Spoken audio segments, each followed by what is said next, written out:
Over the past few years, I've been seeing a lot more of the words plant-based, and not just on places like I would expect to find them, like on food items or the menu of a restaurant, but I also started seeing them places like skincare and alternative leathers.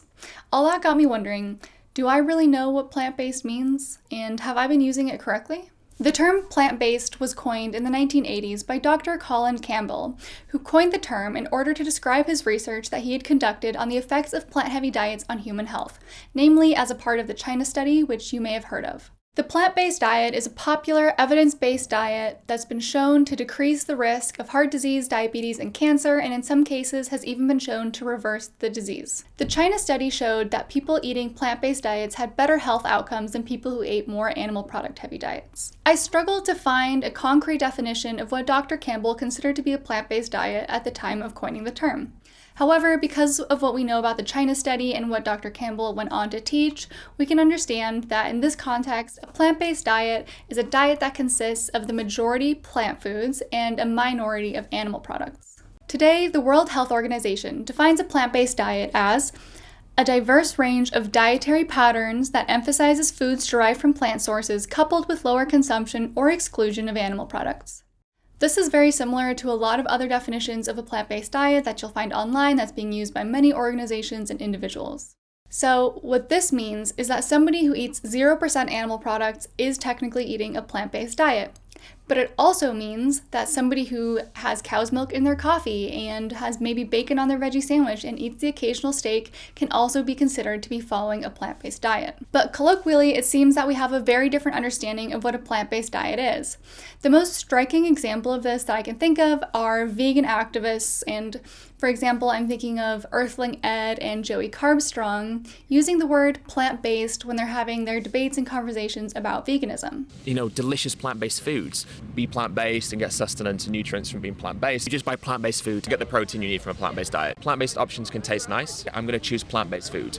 Tomorrow, I'm going to choose plant-based food. The next day, I'm going to choose plant-based food. And I definitely know that neither of these two people are meaning to use the word plant-based to indicate a diet that includes any percentage of animal products.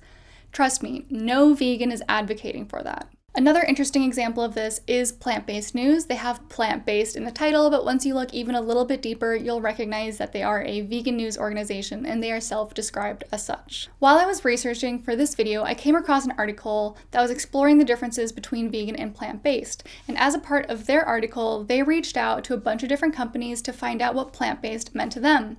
All of these companies are big players in the plant-based market. And you'll find that what all these responses have in common is they overwhelmingly state that they do not believe that a plant-based diet includes any amount of animal products, and that plant-based foods also do not include any amount of animal products.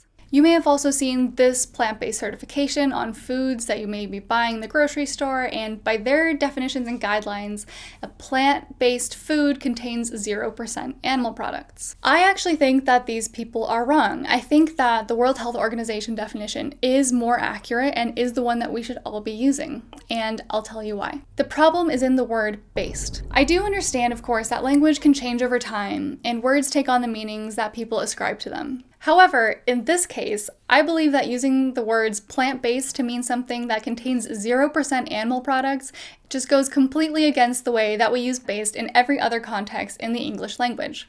For example, if we have an oil-based paint, we understand that the paint is not completely oil, but rather we start with oil and add stuff like pigments and stabilizers and whatnot else to it to create an oil paint.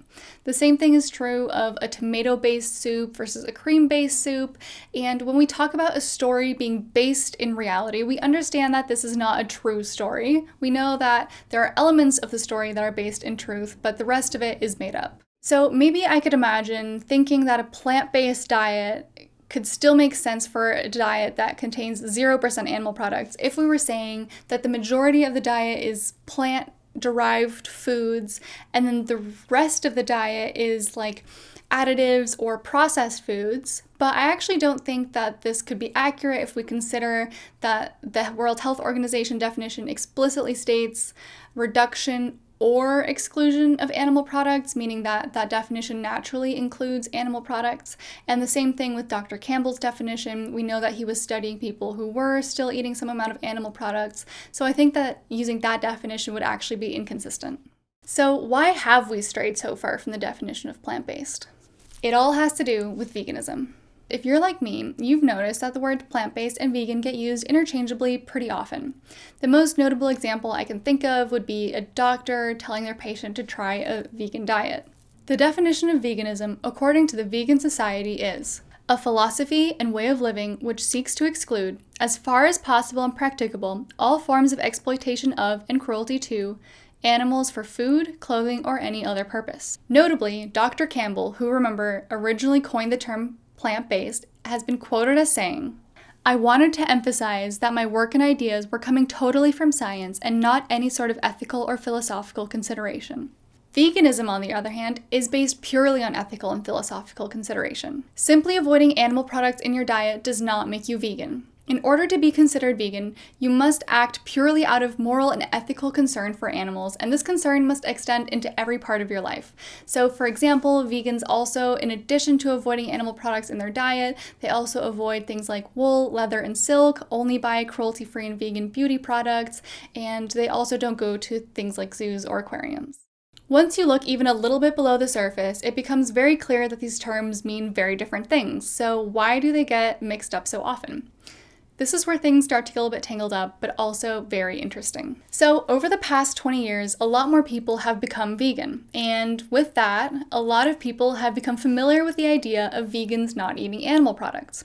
For example, if you went out with your vegan coworker, friend, or sibling, they're the person who you saw ordering tofu or veggie burgers, or they would avoid eating the cake at the birthday party because it contains milk and eggs. Essentially, what I'm saying is vegans were eating a plant-based diet before most people even knew what a plant-based diet was. Foods like alternative milks, veggie burgers, and vegan cheeses were all labeled vegan because that's who they were being made for. Then trendy diets became popular. Think keto, paleo, gluten-free, and like carnivore. And the plant-based diet is among those. And because it's proven to be a healthy diet, it quickly gained mainstream popularity.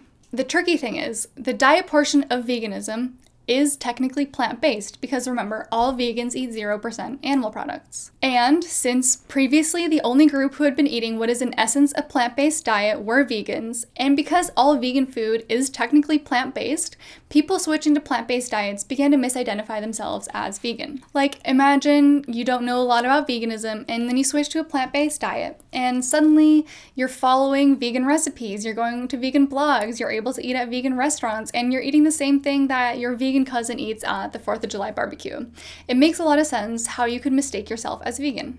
So this brings us to animal product alternatives. This is the first area where I really started to notice that there was a direct clash between vegan and plant-based. Since most people might agree that something like an Impossible or Beyond Burger is more delicious than a kale sweet potato patty, these vegan alternatives became somewhat of a loophole for people following plant-based diets.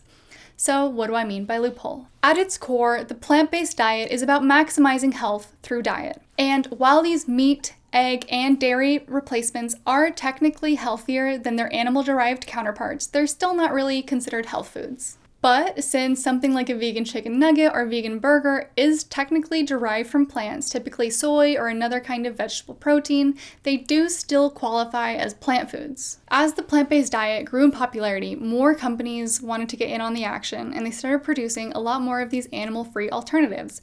And because the precedent for what a plant-based food is was set by vegans, all of these new products were vegan-friendly, meaning that they did not contain any animal products. Over time, as plant-based became even more popular, these companies started moving away from using the word vegan to using the word plant-based to market their products. And the reason for this is that plant-based for a time was essentially a depoliticized way to say vegan. Even if it's the exact same product, people just have a bad association with the word vegan. However, recently I've been noticing a trend of companies putting out foods that are labeled or marketed as plant-based, but that do actually contain animal products. The first one of these that I noticed was this Gardein Marie Callender collaboration chicken pot pie. A lot of people got excited about this, but once you flip it over and actually read the ingredients, you'll find in the 2% or less section, it has milk ingredients in it. Another example of this are these Happy Belly bowls. I found people complaining about these on Reddit, and there's also this Jimmy Dean breakfast sandwich that says plant-based. To their credit, I guess it says plant-based breakfast patty. but it does have egg and cheese on it, which I guess is better than nothing for Jimmy Dean. And then finally, I think this is the most insidious example, these Del Monte sandwich microwave pocket things.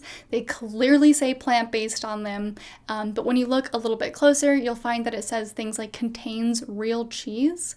And I just think that this is especially crappy considering what big meat and big dairy are trying to do to a lot of vegan companies right now in restricting the way that they can use language on their packaging. So this recent shift in our understanding of what plant-based means and the way that companies are using it to market their products has gotten a lot of people confused. And the people who I think are most confused are the vegans who have had their food essentially appropriated by a health movement. So when I first learned about this, I was pretty frustrated as a vegan who likes to eat food. However, I started to look a little bit deeper and I found that there are actually no definitions or even guidelines for what constitutes a plant-based food. So I mentioned earlier that there was that plant-based certification, which I've actually seen on products, maybe you have too, and they do outline what they consider to be a plant-based food, and they specify that a plant-based food should contain no animal products. But again, like we talked about earlier, using the word based but expecting it to contain 0% animal products is not consistent with the actual definition of a plant-based diet.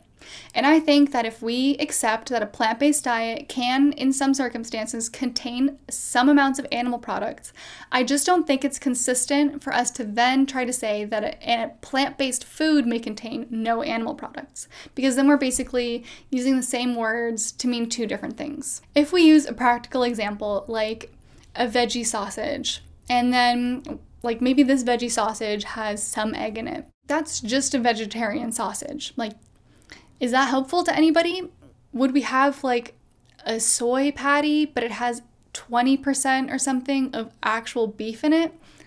Like, who wants that? Who is that product realistically for? I just am not seeing a way that it makes sense to refer to any foods as plant-based and have it be both consistent with the definition or helpful to anybody. Why not just make these products completely vegan to appeal to the broadest possible audience? It's kind of starting to look like plant-based is the new greenwashing. And by that I mean it's like a hot marketing buzzword that companies are using to take advantage of underinformed consumers who are trying to make good and helpful choices that are good for their health or for the environment. I want to quickly talk about people who are motivated by the environment, because there is a subsect of people who choose to eat a plant-based diet who aren't motivated by health or necessarily animal ethics, but they are motivated by trying to live more sustainable lives.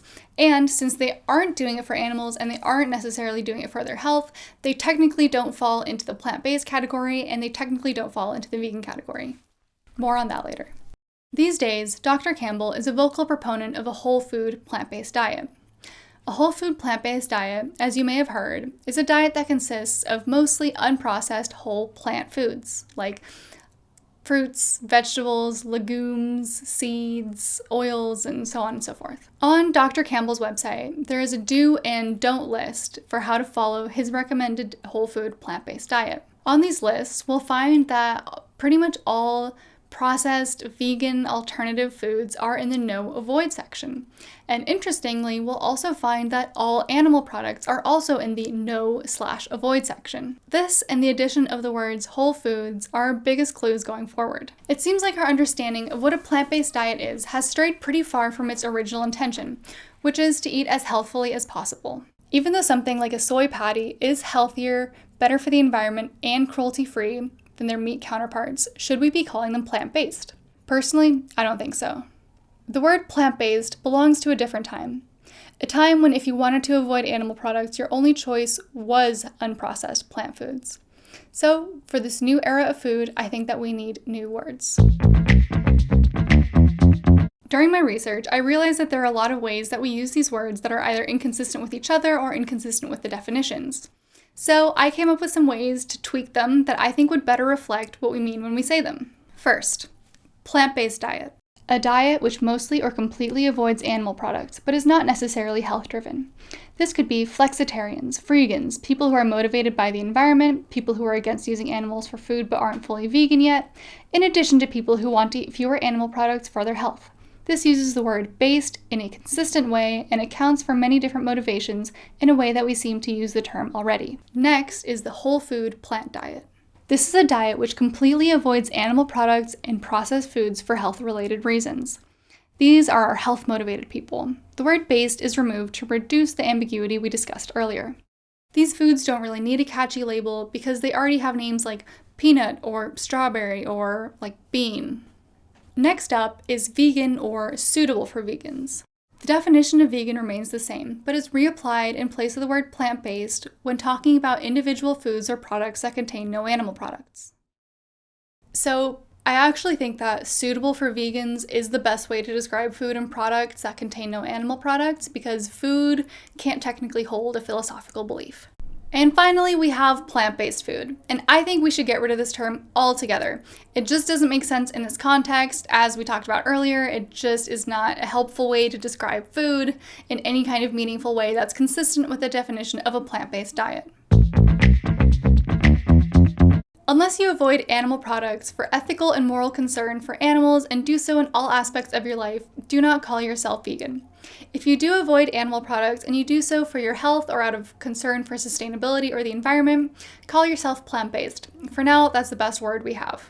I want you to be aware that plant-based is essentially an unregulated term and already means very little when describing somebody's diet and means even less when we're talking about individual foods and products. If for some reason you avoid all animal products, for example, maybe you're vegan, you have allergies, or you're a plant-based person who eats no animal products, make sure that you always read the ingredients and never trust the plant-based marketing. What did you think plant-based meant? How are you using it? Do you know anybody who is plant-based but called themselves vegan by accident? If you did, maybe send them this video. I think that there's a really interesting conversation we could be having about food and the language that we use to describe it.